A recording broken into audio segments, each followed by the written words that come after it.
கிளிநொச்சியில் நேற்று முதல் பெய்து வரும் பலத்த மழையினால் அனைத்து குளங்களும் வான் பாய்வதாக எமது செய்தியாளர் தெரிவித்தார். இரணிமடு குளத்தின் 14 வான்கதவுகளும் திறக்கப்பட்டுள்ளன.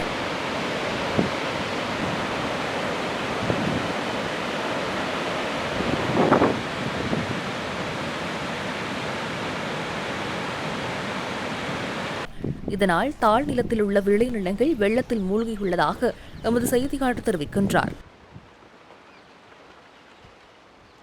மட்டக்களப்பு போரத்தீவு பற்று வெல்லாவெளி பிரதேச செயலாளர் பிரிவுக்குட்பட்ட வெல்லாவெளி மண்டூர் பிரதான வீதியை ஊடறுத்து பாயும் வெள்ளத்தினால் மக்களின் போக்குவரத்துக்கு பாதிப்பு ஏற்பட்டுள்ளது.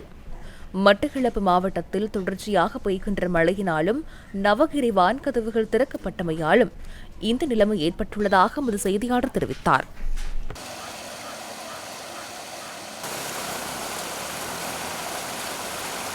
போகிறவங்க ஸ்கூலுக்கு போகிற, பேங்குக்கு போகிற, நீ ஏபிசிக்கு போகிற, இப்படியெல்லாம் பெரிய கஷ்டப்படுறோம். இப்போவும் இப்படி இது எல்லோரும் கஷ்டப்பட்டு கொண்டிருக்கோம்.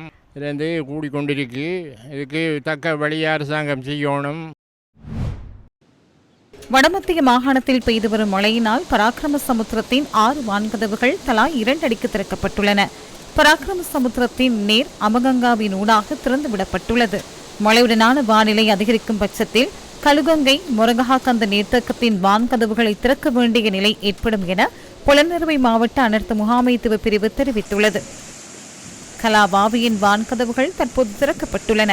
கலா ஒயாவின் இரு மருங்கிலும் வசிக்கும் மக்கள் இது தொடர்பில் அவதானத்துடன் செயற்பட வேண்டும் என கலாவாவி போபத்தென்ன நீர்த்தேக்கங்களுக்கு பொறுப்பான நீர்ப்பாசன பொறியியலாளர் புத்திக நவரத்ன தெரிவித்துள்ளார். கலாவாவியின் வான்கதவுகள் திறக்கப்பட்டதை அடுத்து ராஜாங்கனை நீர்த்தேக்கத்தின் 8 கதவுகளும் திறக்கப்பட்டுள்ளன.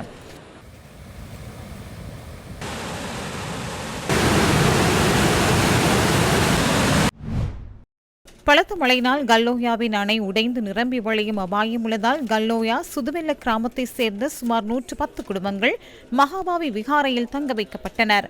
அம்பாறை மாவட்ட செயலாளர் சிந்தகபே விக்ரமவின் ஆலோசனைக்கமைய இந்த தீர்மானம் எடுக்கப்பட்டுள்ளது. ஆபத்து நிலைமை தற்போது குறைவடைந்துள்ளமையினால் பாதுகாப்பு படையினரின் உதவியுடன் மக்கள் மீண்டும் தத்தமது வீடுகளுக்கு அழைத்து செல்லப்பட்டனர்.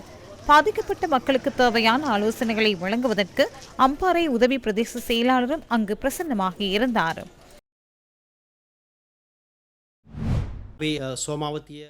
சோமாவதிய வீதி நேற்று முதல் வெள்ளத்தில் மூழ்கியுள்ளது. இது தொடர்பில் மக்களுக்கு அறிவிக்கப்பட்டது. இப்போது போலீசார் மக்கள் பயணிக்கின்ற வீதியை மறைத்து சிறிய வாகனங்களை செல்வதற்கு அனுமதிக்காமல் தடுத்து நிறுத்தி வருகின்றனர்.